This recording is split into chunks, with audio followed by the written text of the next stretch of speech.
રામ રામ ખેડૂત ભાઈઓ અને ગૌપાલક મિત્રોને। આજે દિન પ્રતિદિન બળદથી થતી ખેતી ઓછી થતી જાય છે, એટલે ખેડૂત ભાઈઓને બળદ અને ગૌશાળાઓમાં નંદીની માંગ ઓછી થતી જાય છે। વાસળવેલના કારણે ખેડૂતો ગાય બાંધતા ખસકાય। જો ગાય વાસળી જ આપે તો કંઈક અંશે આ રઝળતું ગૌવંશ છે એ બંધ થાય એવું એક પારંપરિક મંતવ્ય કંઈક આ પ્રમાણે છે।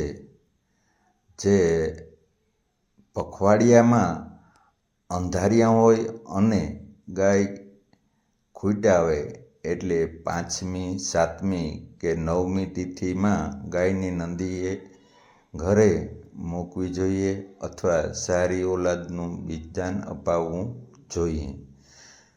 બીજું કે ગાયને 1.25 મહિનો થયા પછી શિવલિંગીના બીજ આપવાના, જે લિંગ પરિવર્તન માટે કુદરતી ગુણ ધરાવે છે। અને જો તંદુરસ્ત ગાય કોઈ પણ કારણસર ખૂટ ના આવતી હોય, ધીણું ન થતી હોય તો પણ અમુક લોકો ગાયને તરછોડી મૂકે છે। આ ન તરછોડવી પડે તેના માટે 20 ગ્રામ શતાવરી, 20 ગ્રામ રાવણાની છાલ અને ગૌશરણ આપવામાં આવે તો ગૌમાતા તંદુરસ્ત બચ્ચાને જન્મ આપે છે।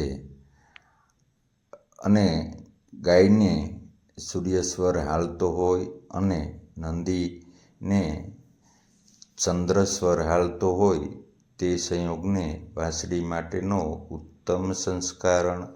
ઉત્તમ ગર્ભ સંસ્કારણનો સમય માનવામાં આવે છે।